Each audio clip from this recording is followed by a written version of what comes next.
पाक रक्षा मंत्री बोले, भारत से रिश्ते सुधरने की उम्मीद। पाकिस्तान के रक्षा मंत्री ख्वाजा आसिफ ने उम्मीद जताई है कि भारत में लोकसभा चुनाव खत्म होने के बाद दोनों देशों के रिश्ते सुधर सकते हैं। इस्लामाबाद में नेशनल एम्बेसी के बाहर मीडिया से बातचीत के दौरान रक्षा मंत्री ने कहा, बाहर चुनाव होने के बाद हमारे रिश्ते बेहतर हो सकते हैं। भारत पाक संबंधों का अपना एक खास इतिहास रहा है। अटल ने कहा, श्रीलंका को कच्चा थी देना समझौता नहीं, समर्पण। 23 जुलाई 1974 दोपहर के 1:06 हुए थे। लोकसभा में भारत और श्रीलंका के बीच 285 एकड़ में फैले एक वीरान कच्चा थी द्वीप का मुद्दा रखा गया। बहस शुरू होते ही सदन में हलचल बढ़ने लगी और माहौल गर्म होने लगा।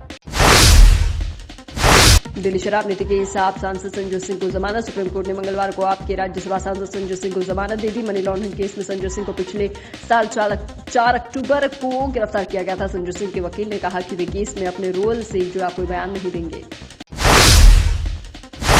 तिहाड़ में केजरीवाल का पहला दिन, शुगर लेवल गिरा। दिल्ली शराब नीति केस में तिहाड़ जेल में बंद मुख्यमंत्री अरविंद केजरीवाल की पहली रात घूमते टहलते बीती, उनका शुगर लेवल भी गिर गया है। जेल अधिकारी के मुताबिक केजरीवाल 14 गुना 8 फीट की कोठरी में रात भर घूमते रहे। वे सिर्फ कुछ देर के लिए ही सीमेंट के फर्श पर सोए। भ्रामक विज्ञापन केस, रामदेव में सुप्रीम कोर्ट ने मांगी माफी। भ्रामक विज्ञापन केस में सुप्रीम कोर्ट ने मंगलवार को बाबा रामदेव और पतंजलि आयुर्वेद के मैनेजिंग डायरेक्टर आचार्य बालकृष्ण को जवाब दाखिल करने के लिए आखिरी मौका दिया। अदालत ने कहा कि एक हफ्ते में जवाब दाखिल कीजिए। अगली सुनवाई 10 अप्रैल को होगी। अदालत ने कहा कि सुनवाई पर रामदेव और बालकृष्ण मौजूद रहे।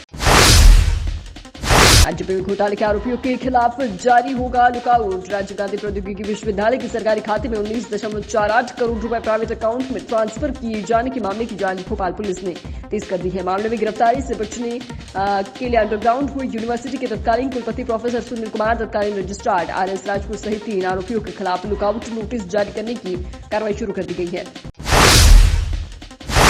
अप्रैल फूल बनाने में गई इंदौर की छात्र की जान। इंदौर में मल्हारगंज में रहने वाले SDM के ड्राइवर के बेटे की फांसी लगने से मौत हो गई। वह मोबाइल पर बात करते करते अपने फ्रेंड को अप्रैल फूल बना रहा था। इसके लिए उसने एक फंदा लगाते हुए वीडियो कॉल कर दिया। तभी गलती से स्टूल फिसल गया और वह फंदे पर ही लटक गया। पुलिस को पहले लगा कि उसने सुसाइड किया। जब घटना हुई तब घर में कोई नहीं था।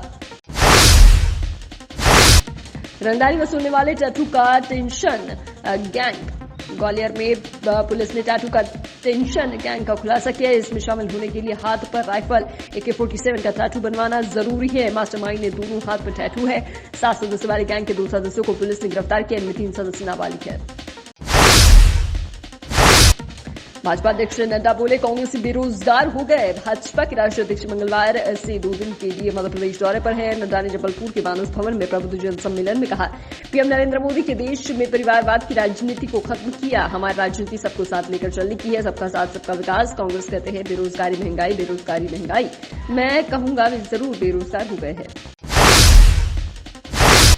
कृषि उपज मंडी में किसानों के बीच मारपीट। रायसेन में 4 दिन छुट्टी के बाद मंगलवार से कृषि उपज मंडी में नीलामी शुरू हुई। बड़ी संख्या में किसान अपनी धान, गेहूं, चने की उपज लेकर मंडी पहुंचे थे। इस दौरान धान काटे पर तुलाई को लेकर किसानों में कहासुनी हो गई और देखते ही देखते विवाद बढ़ गया। इसके बाद किसानों में जमकर लात घूंसे चले। इस विवाद में कुछ किसानों को मामूली चोटें आ गई। मंडी सचिव सहित कर्मचारियों द्वारा किसानों को समझाइश दी गई और विवाद समाप्त कराया।